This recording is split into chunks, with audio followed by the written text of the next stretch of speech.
Hi everyone, welcome back to Bullion Point podcast, where we simplify the world of precious metals for both new and experienced traders.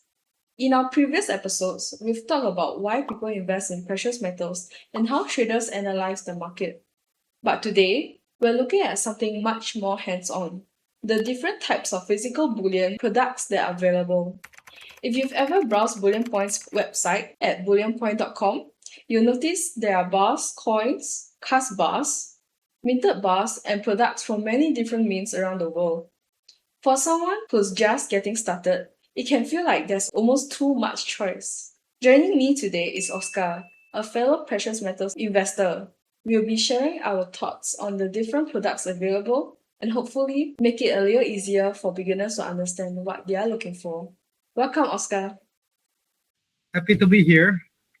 I think Hi. almost every investor has that moment where they look into a catalog of bullion products and wonder why are there so many options. I definitely felt that way when I started. I think many people assume that gold is just gold. Then they discover there are bars, coins, different refiners, different finishes, and suddenly there are so many decisions to make. Exactly. The good news is most of these choices come down to personal preference rather than one product being objectively better than another. Let's start with probably the biggest question. If I'm a first time buyer, I'll immediately notice two main categories bars and coins. From your experience, why do both exist? I think they each appeal to different types of investors. Personally, I started with bars because they felt straightforward. My goals was simply to accumulate gold over time.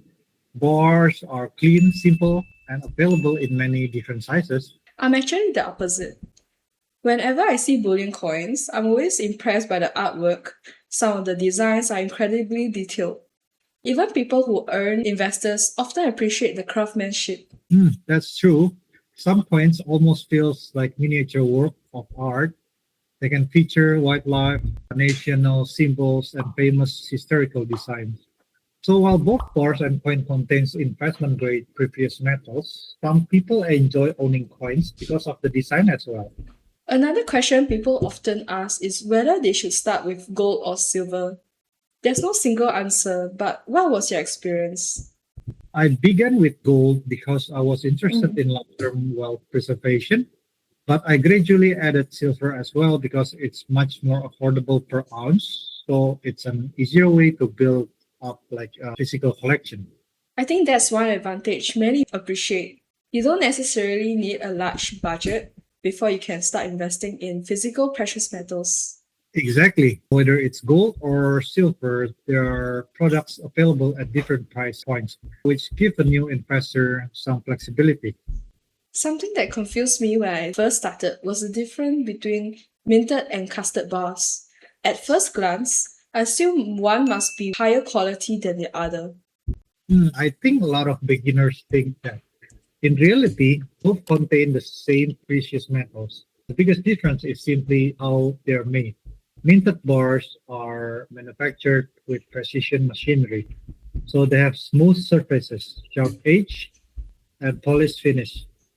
Cast bars are made by pouring molten metals into molds. That's why they often have more rugged appearance, and each one has its own unique character. I've actually heard some investors say they specifically prefer cast bars because they look more traditional. Yes, while others prefer minted bars because they have cleaner, more modern appearance, neither choice is right or wrong. It really matter of personal taste.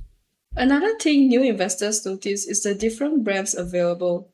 When you first started, do you pay much attention to the refiner? Definitely. At first, I didn't recognize many of the names, but as I learned more, I realized they're internationally recognized refiners and governments that have built strong reputation over the years. Some of the names that viewers may come across on Bullion Point's website include Pam Swiss, Welcome B, Agaherius, Metalor, and Perth Mint, the Royal Canadian Mint, and the Royal Mint. These are all well known names within the precious metals industry. Each has its own history and signature product designs. Some investors even develop favorite brands over time. Although, from investment perspective, the important thing is that you're purchasing the authentic bullion from reputable refiners. If a friend asks you what they should buy for their very first precious metals purchase, what will you tell them? I'd actually tell them not to overthink it. People sometimes spend weeks trying to decide between 10 different products. Instead, I ask, what's your budget? Would you rather own gold or silver? Do you personally like bars or coins? Once you answer those questions, your choices becomes much easier. I completely agree. Sometimes the hardest part is simply getting started.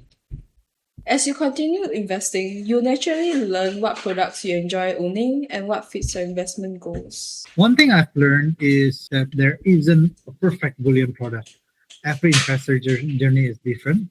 Some people only buy bars, some only collect coins, many own both.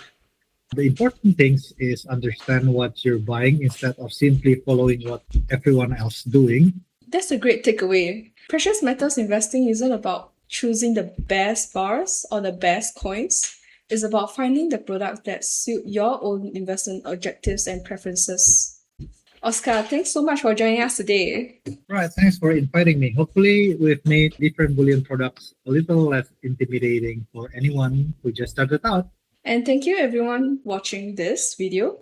If you are interested in learning more about different bars, coins, and internationally recognized bullion products or brands we've discussed today, feel free to explore Bullion Point's range of products at bullionpoint.com. If you enjoyed this episode, don't forget to like, subscribe, and turn on the notifications for more educational content from Bullion Point. We'll see you in the next episode of Bullion Point Podcast.